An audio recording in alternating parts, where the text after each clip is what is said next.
please.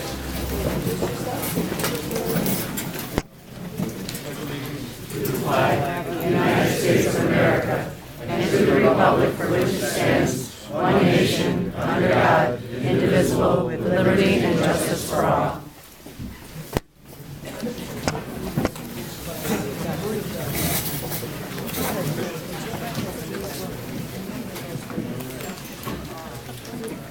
Hi, my name is Patrick Kane. Most of you know me. I'm a fourth generation Jesupian.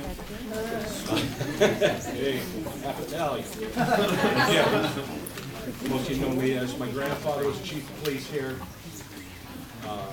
My father was the chief of police here for 70 years. And I was a police officer here. And I left the area for, I'd say, almost 20 years, and I came back to live here to raise my family here. And this particular issue is of great importance to me. I'm very happy to be here because I get to hear facts from industry experts and gather information to make an informed choice. And with that being said, I'd like to thank Representative Farina for asking me to do this. I gladly do this, and I'm looking forward to the town hall. And I'd like to set some ground rules. And obviously, there's got to be ground rules, so I have the ground rules, and I will tell them to you.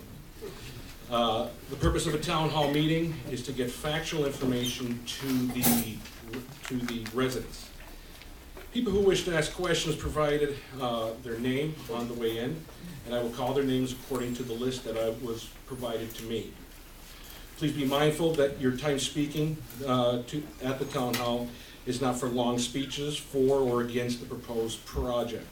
It is a question and answer forum specifically. We ask everyone to conduct themselves with decorum, professionalism, and common courtesy.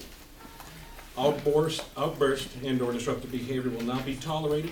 If this happens, I will kindly ask you to refrain from such behavior. No further warnings will be given.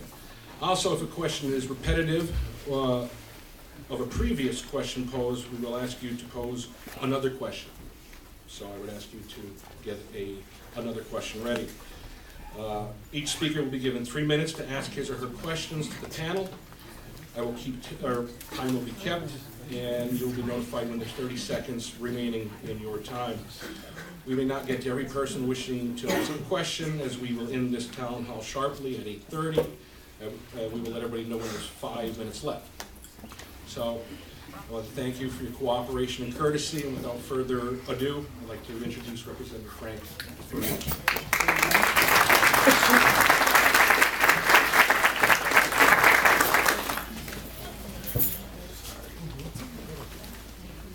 Thanks, Pat, and I appreciate you moderating this for us tonight. And I just want to let everyone know that, my statement was that I'm always working for you.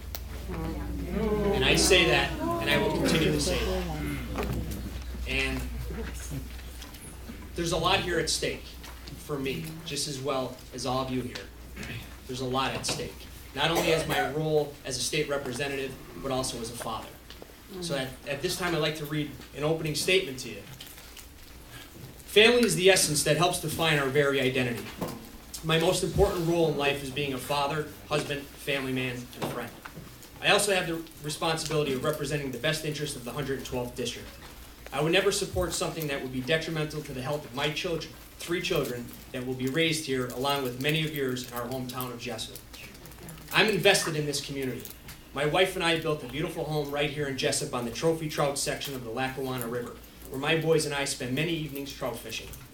I'm the chairman of the Pennsylvania Legislative Sportsmen's Caucus, a member of the Game and Fisheries Committee in the House of Representatives, a sponsor of the National Wild Turkey Federation, the National Rifle Association, the National Assembly of Sportsmen's Caucuses, and endorsed by the Sierra Club. I spent 2 years on the House Environmental Resource and Energy Committee.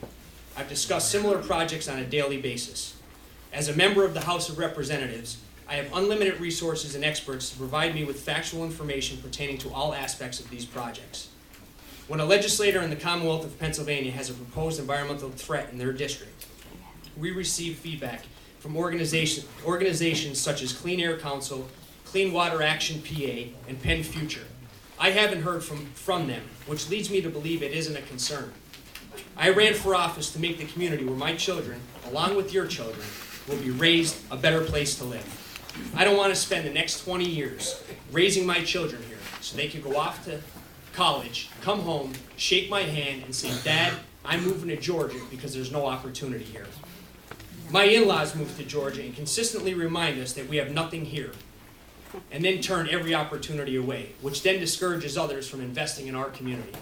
I didn't make any promises when I ran for office, except that I would strive to improve education, job creation, protect our children, seniors, veterans, and our environment. Job creation is of utmost importance for me. I for certain do not want to see our home turn into a ghost town.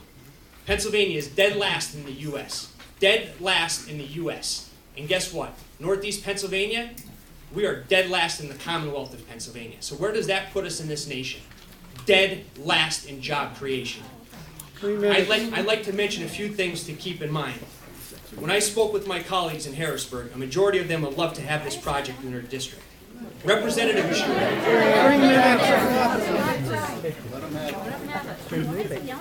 Representative Joe Emmerich from Northampton County has the largest plant in his district. He also has a coal-fired plant that had to close their doors, and it had an enormous negative impact on their economy. He went on to mention that all our local businesses, such as gas stations, restaurants, and etc., will prosper from this project. Another key aspect to this project is that it is site-specific. Invenergy is investing $1 billion into this site, which means when it's all said and done, and their KOZ is up, they're not going to pick up and move out like everyone else has. 3 minutes, Pat. One concern that I still haven't found any factual information on is the effect of property values. My wife and I just built our house in a beautiful development right here in Jessup. I sure as heck don't want to see property values decrease. One reassuring fact for me is there are plans already for a $2 to $3 million 30-unit townhouse development off of Hill Street. This leads me to believe that developers aren't concerned with property values decreasing. I don't get a vote on this project. This will be a decision made by our local officials. I've done everything I can as your state representative by providing you with factual information from resources that are available to legislators to help us make educated decisions. In closing, when I correct my children, I have an explanation and a solution. I don't just tell them the famous because I said so. Let's gain something from these discussions. Provide my office with feedback, with alternatives and solutions. Thank you for your time and your concern for our home. Let's get the facts and compare the pros and cons, just as I represent your best interests in Harrisburg on a daily basis. Let's keep an open mind and the ability to compromise for all parties involved, including our struggling households right here at home in Jessup. With that being said, I brought together a panel, and we tried to put together the most unbiased panel that we could. Well, we have individuals here, and I could say, we have 1, 2, 3, 4, 5, 6. Out of the 6 panelists, I've only known 2 of them prior to this meeting tonight. I've just met them tonight. So I appreciate you guys for coming, and I look forward to, first of all, I'm going to let everyone on the panel introduce themselves, and then we'll open it up for questions.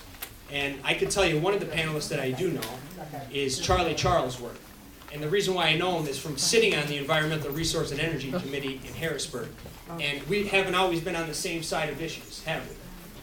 And when there was a problem, he reached out to me, and he educated me on the decisions. And he told me, Frank, listen, this isn't good, right? And you've changed my decision on a lot of it. And I appreciate you educating me on these decisions, and I appreciate you educating the people here tonight.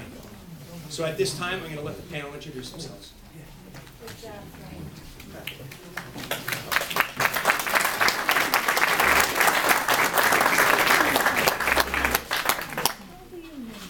Good evening, everyone. I'm Bernie McGurl, and I'm Executive Director of Lackawanna River Corridor Association. I guess I could say I'm a native of Jessup. My family lived here for 4 generations. Right now I do live in Scranton, but Jessup's in my blood and Jessup's in my heart. I care about the people of Jessup, and I care about the people all along the Lackawanna River and throughout our watershed. And I'm here tonight to talk with you as forthcoming and candid a manner as I can. And I'm pleased to be here. My name's Charlie Charlesworth. I'm the Vice President of the Pennsylvania Council of Trout Unlimited. I'm the President of the local chapter of Trout Unlimited. I'm on Trout Unlimited's Legislative Action Committee in Harrisburg. I'm on the Board of Directors of the LRCA, the Northeast Pennsylvania Conservation Alliance, and also an Associate Director in the Lackawanna County Conservation District. I am an environmentalist, and I am a conservationist. My name is Brian Orem. I'm the owner of BF Environmental Consultants. I grew up in Wilkes-Barre, Pennsylvania. Went to Myers High School, graduated from Wilkes and then Penn State. My background and expertise is geology, hydrogeology, and water quality. Good evening, I'm George Kelly, I'm the Director of Economic Development for Lackawanna County. I'm responsible for creating, bringing family sustaining jobs to Lackawanna County, as well as improving the quality of life here in all communities. I'm Tom Shepstone. I'm a planner from over in Honesdale.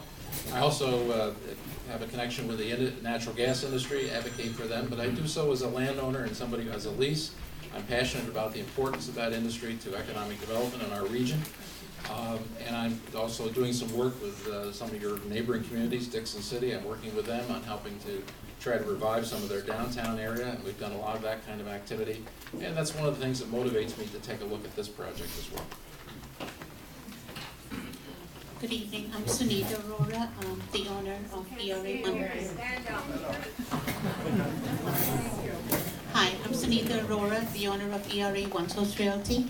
We have 7 offices in Northeast Pennsylvania, 3 in Lackawanna County and 1 in the Mid-Valley area. I was asked to sit on the panel for any questions I could answer on home values as a neutral person. Any questions? You know, gone through the stats, just whatever questions the residents may have, I'm here to answer.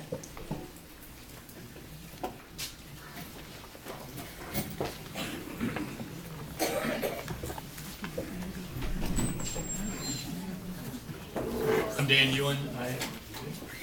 Excuse me. My name's Dan Ewan. I'm with Invenergy. I am a mechanical engineer by trade. I graduated of Iowa State University. I've been in the business of the power business for a little over 30 years. And I look forward to helping present this project to you folks tonight. Good evening, I'm John Nyland, Director of Development for Invenergy. I'm also a mechanical engineer. I've been in the power industry for over 30 years. Worked on everything from nuclear to coal to natural gas-fired combined cycle plants. Good evening, I'm John Slade. I'm with All Four Incorporated. We're the air quality consultants for Invenergy. I've worked for All Four for 8 years. Prior to that, I worked for PADEP for over 30 years. And the last 14 of that, I was in charge of the air permitting program for the state of Pennsylvania. Hi, I'm Dan Dix, also with All Four Incorporated. I'm a technical manager. I've been there for 12 years. I have a degree in environmental science. I assisted Invenergy with the plan for application and conducted air dispersion modeling that went along with that. Good evening. My name is Dr. William Allard. I have a PhD in environmental science. I'm with HDR Engineering, Vice President. I am here to answer any questions on issues resulting from the permitting process that will go on with the plan. Good evening. My name is Adam Taylor with Invenergy. I'm the project manager for this project and a senior PM for Invenergy. I have a mechanical engineering degree from Iowa State, and I've been working in the power industry for about 15 years now, constructing and designing primarily natural gas plants such as this.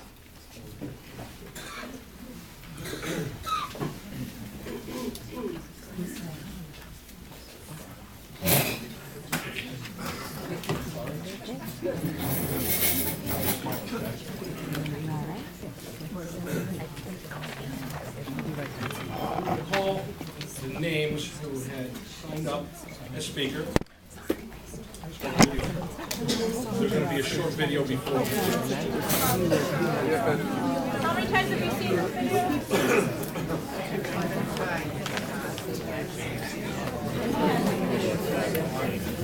Record the video. You know I am.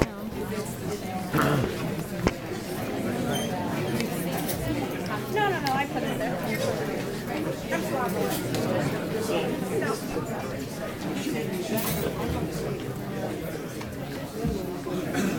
So we have a PowerPoint presentation which we'll run through here. I know that many of you have seen it before, but what I'm concerned about it, the reason I want to do it is that I know there are people here who have not been to previous meetings, and I'd like to have the information that we've put out to the public in past meetings. So I'll try to go through it fairly quickly, so that we reserve the time for your questions.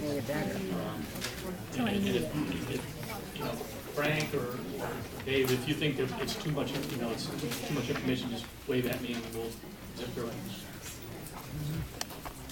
Okay, go ahead, AJ. You want to just... So this first slide just highlights what the project is. What we propose is a natural gas-fired power plant. It's roughly a $1 billion investment.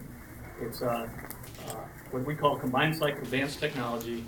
3x1 combined cycle, so there's 3 gas turbines and a steam turbine with a total capacity of 1,480 megawatts. This advanced technology that we're using will create the most efficient power plant in the PJM system, which is a large power system in Pennsylvania, New Jersey, and Maryland. Overall, the project has a 30-month construction schedule. It will generate approximately 600 construction jobs and 30 permanent jobs. The project also includes expansion of the gas pipeline that feeds the project, the existing pipeline of UGI, and the water system of Penn American to both serve the project and enhance their overall system. The site is east of the Casey Highway or south, depending on how you look at your directions, but it's on a brownfield site there. And this next slide is really just sort of an artist's rendering of what the project would look like. So we won't take too time on that. The next slide is just an overview of how a combined cycle power plant works. Combined cycle power plant is a plant where you burn natural gas in a combustion turbine. That runs a generator which creates electricity. The exhaust heat from that combustion turbine then is captured in a heat recovery steam generator, which is a big boiler. It creates steam and runs an additional steam turbine, creating additional power and improving the overall efficiency of a power plant. These new natural gas combined cycle power plants are in excess of 60% efficient, which is a significant improvement from the old coal plants, which are in the 35% range.